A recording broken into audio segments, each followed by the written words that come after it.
Hello everybody, कैसे हैं आप। मैं प्रेम सिंह श्री सिद्धि विनायक एजुकेशनल ट्रस्ट टिब्बी द्वारा संचालित हमारे यूट्यूब चैनल पर आपका स्वागत करता हूं। पिछली वीडियो में हमने गुप्त साम्राज्य के बारे में पढ़ा। गुप्त साम्राज्य की स्थापना से लेकर उसके पतन तक के राजनीतिक घटनाक्रम पर हम चर्चा कर चुके हैं।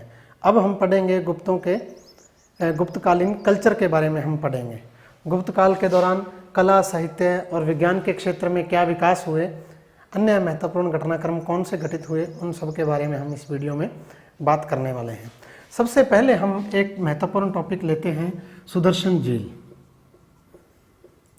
कला साहित्य की बात करें उससे पहले मैं चाहता हूं भी इसके बारे में हम एक अलग टॉपिक के रूप में पढ़ लेंगे, क्योंकि इम्पोर्टेंट है। और लगातार इस चैप्टर में जो हमने दो वंश अब तक पढ़े हैं, एक मौर्य और एक गुप्त, दोनों से ही ये संबंधित है, तो भी ज़्यादा महत्वपूर्ण हो जाती है। सुदर्शन झील का निर्माण प्रथम मौर्य सम्राट चंद्रगुप्त मौर्य द्वारा करवाया गया और उसके बाद 3 अलग अलग शासकों द्वारा इसकी मरम्मत और इसका विस्तार करवाया गया और अंतिम रूप से स्कंदगुप्त के समय में इसकी मरम्मत करवाई गई, जो पिछली वीडियो में हमने जिसके बारे में बात की थी।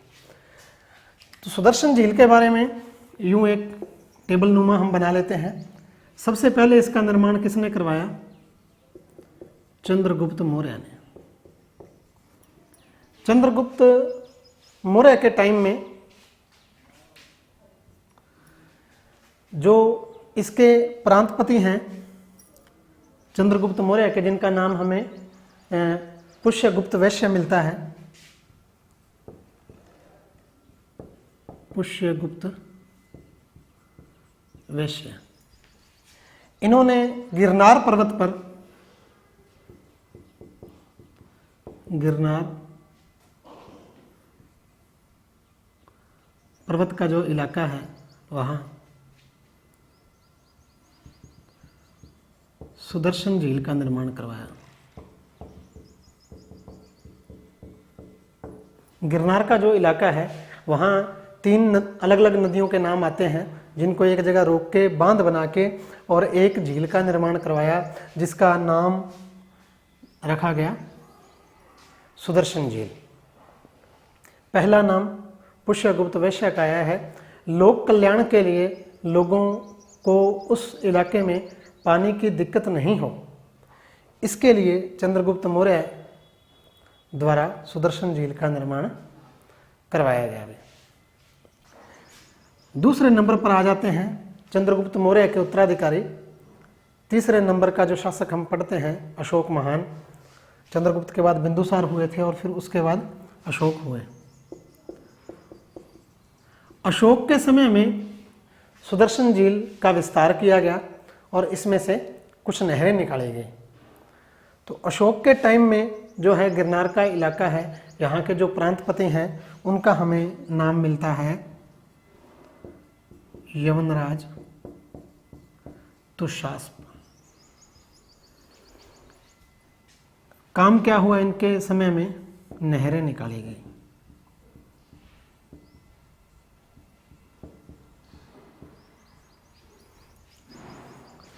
अशोक के समय में यवनराज तुषास्प गवर्नर है और सुदर्शन झील में से नहरें निकाली गई हैं। फिर समय आगे बढ़ता है और टाइम आ जाता है शक शासक रुद्रदामन का।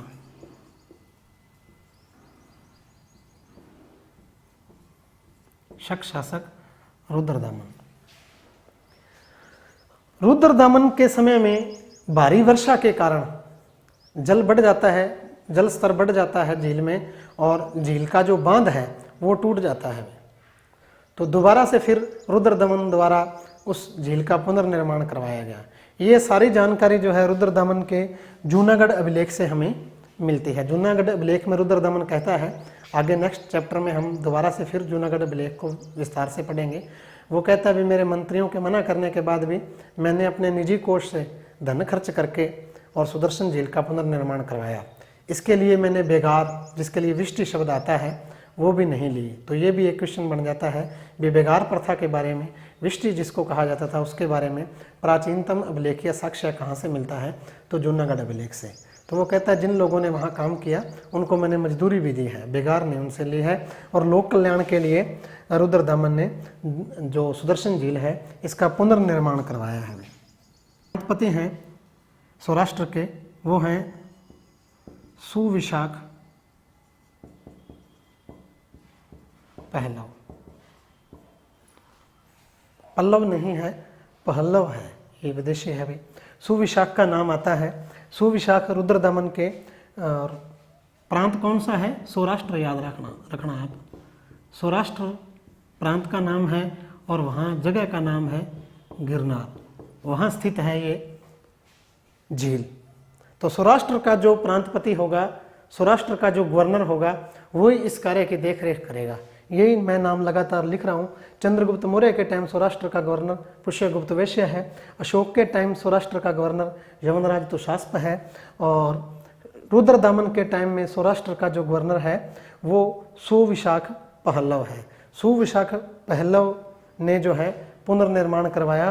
जैसा हमने बात की, रुद्रदामन के समय में भारी वर्षा के कारण ये झील टूट गई थी, इसकी दीवार टूट गई थी, और अपने निजी कोष से धन दान में देके और लोगों को इस काम में लगाया, उनको मजदूरी भी दी, बेगार भी नहीं ली है। तो पुनर्निर्माण करवाया है रुद्रदामन ने, पुनर्निर्माण करवाया रुद्रदामन ने भी। चौथे नंबर पर नाम आ जाएगा स्कंदगुप्त का। स्कंदगुप्त, ये गुप्त सम्राट है, आपको पता ही है। स्कंदगुप्त के टाइम सौराष्ट्र का गवर्नर इन्होंने नियुक्त किया है पर्णदत्त को। पर्णदत्त को गवर्नर नियुक्त किया है, लेकिन पर्णदत्त ने इस झील का जो पुनर्निर्माण हुआ है स्कंदगुप्त के टाइम में, स्कंदगुप्त के टाइम में भी यही समस्या आई थी जो रुद्रदामन के टाइम में आई भी। भारी वर्षा के कारण झील के बांध टूट गए हैं। और फिर पर्णदत्त ने जो है गवर्नर है जो सौराष्ट्र का, उन्होंने इसके पुनर्निर्माण का कार्य आगे दिया है। किसको? तो नाम हमारे पास आएगा चक्रपालित का। ऐसा जूनागढ़ अभिलेख से हमें पता चलता है भी स्कंदगुप्त ने पर्णदत्त के पुत्र चक्रपालित को, चक्रपालित जो है ये गिरनार का प्रशासक है और इसका पिता पर्णदत्त जो है वो सौराष्ट्र का गवर्नर है वे। तो चक्रपालित जो गिरनार का प्रशासक है, इसने क्या करवाया है? पुनर्निर्माण करवाया है सुदर्शन झील का। और साथ ही साथ चक्रपालित ने एक विष्णु मंदिर का निर्माण भी इस झील के किनारे करवाया है। तो एक बार फिर से देख लें, सुदर्शन झील जो कि प्राचीन भारत में हमारे शासकों द्वारा जल संरक्षण और जल प्रबंधन का एक उत्कृष्ट उदाहरण है। हमारे पास एक बहुत अच्छा उदाहरण है हमारे पास भी। हमारे जो प्राचीन काल में भी शासक थे वो जल प्रबंधन के प्रति कितने ज़्यादा जागरूक थे। तो शुरुआत हुई जो चंद्रगुप्त मौर्य के टाइम में, पुष्यगुप्त वैश्य सौराष्ट्र के गवर्नर हैं, इन्होंने गिरनार पर्वत का जो इलाका है वहाँ बांध बना के और सुदर्शन झील का निर्माण करवाया। फिर अशोक के टाइम में यवनराज तुषास्प जो सौराष्ट्र के गवर्नर हैं, उन्होंने इसमें से नहरें निकाली, इस झील का विस्तार किया। फिर शक शासक रुद्रदामन के टाइम में बाढ़ से बांध टूट गया है, तो सुविशाख पहलव की देख रेख में, जो कि प्रशासक है, जो गवर्नर है सौराष्ट्र का, उसकी देख रेख में पुनर्निर्माण करवाया गया। और चौथी बार स्कंदगुप्त जो गुप्त सम्राट है, इसने पर्णदत्त को सौराष्ट्र का गवर्नर नियुक्त किया था और गिरनार का प्रशासक इसका पुत्र चक्रपालित था। उसकी देख रेख में पुनर्निर्माण हुआ सुदर्शन झील का। बांध टूट गया था, फिर से उसकी मरम्मत हुई है और इस बांध के किनारे एक विष्णु मंदिर का निर्माण भी करवाया गया। ये समस्त जानकारी जो सुदर्शन झील के बारे में हमें प्राप्त होती है, वो सारी की सारी जानकारी हमें जूनागढ़ अभिलेख से प्राप्त होती है।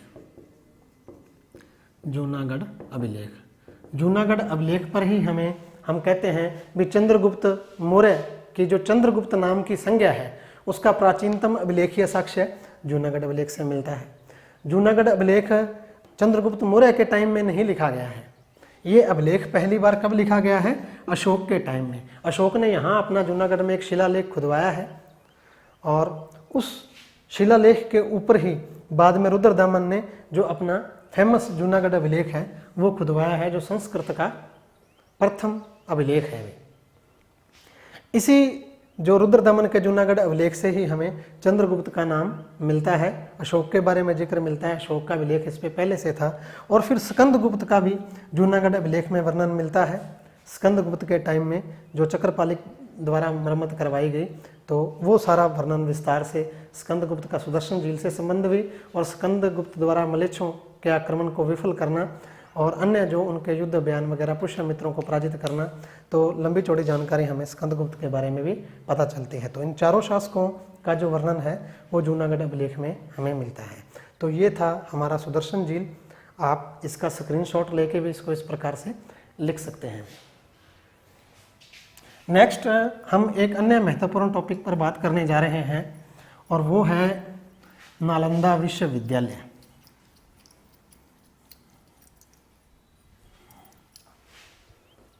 नालंदा विश्वविद्यालय। देखो, एक क्वेश्चन जो 6 नंबर के बड़े क्वेश्चन आते हैं +2 में, उनमें टिप्पणी करो के नाम से क्वेश्चन कई बार आ जाता है, और उसमें फिर वो हमें 2 या 3 टॉपिक दे देता है जिसके ऊपर हमें टिप्पणी करनी होती है। तो टिप्पणी में ये इम्पोर्टेंट क्वेश्चन बनते हैं। सुदर्शन झील है, नालंदा विश्वविद्यालय है। तो नालंदा विश्वविद्यालय की स्थापना किसने की? संभवतः हम ये मानते हैं भी कुमारगुप्त प्रथम द्वारा की गई। जो एक चीनी यात्री इसका वर्णन करता है, उसका मैंने नाम आपको बताया जैसे पहले भी, ह्वेनसांग। ह्वेनसांग ये कहता है भी शक्रादित्य ने जो नालंदा विश्वविद्यालय का निर्माण करवाया। हालांकि जो कुमारगुप्त प्रथम है, इसकी उपाधियां हमें महेंद्रादित्य, श्री महेंद्र, अश्व महेंद्र वगैरह मिलती हैं, लेकिन शक्रादित्य कौन कहता है इनको? ह्वेनसांग कहता है भी शक्रादित्य ने नालंदा विश्वविद्यालय का निर्माण करवाया। नालंदा विश्वविद्यालय की जो प्रसिद्धि है वो गुप्त काल से लेके और पूर्व मध्य काल तक जो है वो अपनी चरम सीमा पर पहुंच जाती है। बड़े लंबे टाइम पीरियड तक हम कह सकते हैं भी, लगभग 5वीं शताब्दी से लेके और 10वीं 11वीं शताब्दी तक 500 सालों तक लगातार जो नालंदा विश्वविद्यालय है वो पूरी दुनिया में बहुत ज़्यादा फेमस रहता है। देश विदेश से विद्यार्थी यहाँ पढ़ने के लिए आते हैं। विद्यार्थियों और शिक्षकों को मिला के लगभग कहा जाता है भी 10,000 जो स्टूडेंट और जो उनके टीचर हैं वो 10,000 तक की संख्या में इस विशाल नालंदा विश्वविद्यालय के अंदर पढ़ते थे। बौद्ध धर्म से संबंधित शिक्षा का ये एक महत्वपूर्ण केंद्र था। ह्वेनसांग भी यहाँ आए हैं, वो यहाँ पढ़े हैं, इत्सिंग भी आए हैं, उन सब के बारे में हमें जानकारी मिलती है। बौद्ध धर्म का और खास तौर पे महायान शाखा का, महायान बौद्ध धर्म का ऑक्सफोर्ड कहा गया है इसे। ऑक्सफोर्ड विश्वविद्यालय है ना, पूरी दुनिया में फेमस है अभी। तो नालंदा को महायान बौद्ध धर्म का ऑक्सफोर्ड कहा गया है। 2 शाखाएं हैं बौद्ध धर्म की, एक हीनयान और एक महायान। तो महायान से संबंधित जो है ज्ञान जो दिया जाता था इस नालंदा विश्वविद्यालय के अंदर पढ़ाया जाता था, महायान बौद्ध धर्म का एक प्रमुख केंद्र था। और 10,000 के लगभग यहाँ पर विद्यार्थी और उनके शिक्षक रहते थे। प्रवेश जो है वो एक परीक्षा के माध्यम से होता था। जैसे ही कोई विद्यार्थी नालंदा विश्वविद्यालय में प्रवेश लेने की इच्छा से जाता था तो एक द्वार पंडित के नाम से, द्वार पंडित नाम आता है, द्वार पंडित के नाम से जो प्रवेश द्वार के ऊपर ही उसकी मुलाकात एक आचार्य से होती थी, जिसका जो पद नाम है वो द्वार पंडित है। वो एक उसका इंटरव्यू लेता था, उस विद्यार्थी का एक मौखिक टेस्ट लेता था, और अगर वो संतुष्ट होता था उस विद्यार्थी से भी ये नालंदा में पढ़ने के काबिल है, तो फिर उस विद्यार्थी को नालंदा विश्वविद्यालय के अंदर प्रवेश दिया जाता था। एक विशाल 3 मंजिला पुस्तकालय के बारे में भी हमें जानकारी मिलती है नालंदा से भी। एक 3 मंजिला पुस्तकालय था, बहुत विशाल। और मध्यकाल के अंदर जब तुर्कों के जो आक्रमण हुए उस समय दुर्ग समझ के नालंदा विश्वविद्यालय को तोड़ दिया गया, पुस्तकालय में आग लगा दी गई। कहते हैं भी वहाँ इतनी भारी मात्रा में पुस्तकें थी जो बहुत दिनों तक वहाँ जलती रही हुई। प्रमुख जो आचार्य जो हुए हैं नालंदा विश्वविद्यालय के, उनमें गणमती का नाम आता है, शीलभद्र का नाम आता है, स्थिरमती का नाम आता है। ये 3 नाम हमारे पास हैं, गणमती, शीलभद्र और स्थिरमती। ये बहुत फेमस जो हैं आचार्य हुए हैं, प्रिंसिपल इस विशाल विश्वविद्यालय के, नालंदा विश्वविद्यालय के हुए हैं अभी। तो ये नालंदा विश्वविद्यालय के बारे में जानकारियां हैं, ये आपने ध्यान में रखनी है। नेक्स्ट हम एक और छोटे से टॉपिक को ले रहे हैं और वो है फायान का भारत वर्णन। अलग से हमारी किताब के अंदर ये टॉपिक दिया हुआ है, फायान का भारत वर्णन। फायान ने भारत के बारे में वर्णन कहाँ किया है अभी? तो फायान जब वापस चीन लौट गए हैं तो उन्होंने वहाँ जाके एक पुस्तक लिखी है, फाक्वो की। इस पुस्तक के अंदर भारत का उन्होंने वर्णन किया है। 399 ईस्वी से लेकर और 414 ईस्वी तक 15 वर्षों तक जो है फायान भारत में रहे, भारत का उन्होंने भ्रमण किया। जब भारत में फायान आए हैं तो स्थल मार्ग से आए हैं। अगर छोटे से मैप से मैं बात करूं तो इधर यहाँ पर चीन है, तो यूं स्थल मार्ग से अफगानिस्तान से होते हुए यूं पंजाब में इंटर करके और फिर यूं भारत में पहुँचे हैं और फिर भारत का भ्रमण उन्होंने किया है। और इधर बंगाल की खाड़ी में ताम्रलिप्ति एक फेमस बंदरगाह था, यहाँ से वो जलयान में बैठ के श्रीलंका गए हैं और श्रीलंका से फिर इधर जो है पूर्वी देशों से होते हुए वापस कैंटन बंदरगाह से चीन में उन्होंने प्रवेश किया है। यही फायान वर्णन करता है।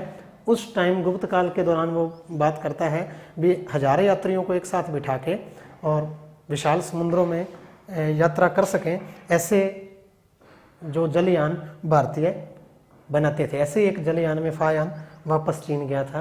तो ये इस बारे में हम पिछले चैप्टर में वीडियो में जिक्र भी कर चुके हैं। अभी आया स्थल मार्ग से, गया जल मार्ग से। अब इसने भारत के बारे में बड़े विस्तार से चर्चा की है। अभी वो भारत को एक समृद्ध देश बताता है और मध्य भारत को ब्राह्मणों का देश बताता है। उसका कहना है भी साधारणतः भारतीय शाकाहारी हैं और संभवतः लहसुन और प्याज का सेवन वो नहीं करते हैं। लोग सुखी हैं, समृद्ध हैं, करों का बोझ ज़्यादा नहीं है, अपराध बिल्कुल नगण्य है। अपराध की वो बात करता है भी साधारणतः जो हैं अपराध वो नहीं होते हैं, बिल्कुल नगण्य हैं। चोरी की, डकैती की कोई ऐसी संभावना नहीं है। दंड विधान की बात करता है वो कहता है भी जो गुप्त साम्राज्य का जो दंड विधान है वो कोमल है, भी ज़्यादा कठोर नहीं है। अंग भंग या मृत्यु दंड जैसे दंड नहीं दिए जाते हैं। फायान कहता है भी भारतीय जो है अपने घरों के ताले नहीं लगाते हैं। कभी वस्तुओं को, कीमती वस्तुओं को कहीं रखा है तो ताला लगाने की ज़रूरत नहीं पड़ती है। दरवाजे घरों के नहीं होते हैं। कहने का मतलब वो, उसके कहने का ये अर्थ है भी चोरों का कोई भय नहीं है। अगर हमारे दरवाज़ा लगा है घर के तो कोई बात नहीं, नहीं लगा है तो कोई दिक्कत वाली बात नहीं है। इसके अलावा बौद्ध धर्म का भी वर्णन किया है। बौद्ध धर्म से संबंधित जो फायान कहता है भी बौद्ध धर्म जो मुख्य भाग है भारत का, वहाँ से अब धीरे धीरे विलुप्त हो रहा है। और जो सीमावर्ती इलाके हैं वहाँ पर अच्छी स्थिति में उसने बौद्ध धर्म को बताया है। वहाँ पर प्रमुख केंद्र उसने बौद्ध धर्म के बताए हैं। लेकिन अपने जो मुख्य शुरुआत में जो मुख्य केंद्र थे, जैसे मगध प्रमुख केंद्र था बौद्ध धर्म का, तो वहाँ से वो कहता है भी विलुप्त हो गया है। वैसे बौद्ध धर्म के बारे में उसने कहा है पंजाब, कश्मीर और अफगानिस्तान, इन तीनों को बौद्ध धर्म का प्रमुख केंद्र उसने बताया है फायान ने। और एक ये भी शब्द लिया है भी सीमावर्ती जो प्रांत हैं उनके अंदर अच्छी स्थिति में है। प्रमुख जो बौद्ध धर्म से संबंधित नगर हैं जैसे गया है और कपिलवस्तु है, या फिर हम वैशाली की बात करें तो इस प्रकार के जो नगर हैं जिनका संबंध महात्मा बुद्ध से था, जो महाजनपद काल और मौर्य काल में बहुत बड़े और समृद्ध नगर थे, तो उन्होंने कहा है भी ये सारे नगर अब लगभग उजड़ चुके हैं। इन जगहों पर वैशाली जब वो गया है, बोध गया में वो गया है, तो इन सब नगरों को उसने उजड़ी हुई अवस्था में पाया है। लेकिन इसकी जगह पर उसने कहा है भी उज्जैन, कन्नौज जैसे जो व्यापारिक नगर हैं वो बहुत अच्छी स्थिति में है, बहुत समृद्ध हैं। पाटलिपुत्र की बहुत प्रशंसा करता है फायान। वो कहता है पाटलिपुत्र के लोग जो हैं वो बहुत अधिक समृद्ध हैं और दान देने के लिए और लोगों की सहायता करने के लिए सदैव तैयार रहते हैं। वे कहीं भी अपने यात्रा वृत्तांत में इस लंबे चौड़ा जो वर्णन उसने किया है भारतीय समाज का, बौद्ध धर्म का, लोगों का, तो उन्होंने कहीं भी चंद्रगुप्त द्वितीय विक्रमादित्य का नाम नहीं लिया है। ये आपको ध्यान रखना है। फायान किसके समय में भारत आया था? तो चंद्रगुप्त सेकंड, जिसको हम विक्रमादित्य कहते हैं, इसके समय में, यही उसका टाइम पीरियड है 414 तक। तो इस समय वो आया था, 75 से लेकर 414 तक हम लेते हैं, लेकिन उसने कहीं वर्णन नहीं किया है। लेकिन अच्छी शासन व्यवस्था उसने कहा, बहुत अच्छी शासन व्यवस्था है और लोग बहुत सुखी हैं, करों का कोई बोझ नहीं है, बड़े आनंद से रह रहे हैं। तो ये सब जो भारत का वर्णन है वो फायान द्वारा, इन प्रमुख बातें हमने ले ली हैं। बौद्ध धर्म से संबंधित है, दंड विधान है, अपराध बिल्कुल नगण्य है, लोग सुखी हैं, करों का बोझ नहीं है। इसके अलावा वो कहता है भी व्यापार बहुत उन्नत अवस्था में है और साधारणतः जो लोग लेन देन करते हैं तो उसमें कौड़ियों का प्रयोग करते हैं, कौड़ियों का प्रयोग। और यहाँ उसने कहा है वस्तु विनिमय, जो साधारण लोगों का लेन देन है वो वस्तु विनिमय पर आधारित था, एक वस्तु दी और दूसरी वस्तु ले ली। या फिर वो कहता साधारण लोगों के प्रचलन में कौड़ियाँ थी। कौड़ियाँ पहले हुआ करती थी, आप घर में कोई बुजुर्ग है उनसे पूछ सकते हैं, बच्चे उनसे खेलते भी थे और भला टाइम था वो गुप्त काल का, जब उन कौड़ियों के बदले भी हमें वस्तुएं मिल जाती थी। तो कौड़ियों का प्रचलन था। हालांकि हमने पढ़ा है पिछली वीडियो में भी गुप्त शासकों ने भारी मात्रा में जो स्वर्ण मुद्राएं जारी की, तो बड़े लेन देन के लिए स्वर्ण मुद्राओं का प्रयोग किया जाता था। साधारण लोग जो लेन देन करते थे वो वस्तु विनिमय या कौड़ियों के माध्यम से करते थे। ऐसा फायान भारत के बारे में वर्णन करता है। नेक्स्ट हम लेंगे जो गुप्त काल में कला, साहित्य एवं विज्ञान का विकास। अभी के लिए इतना ही। Thank you.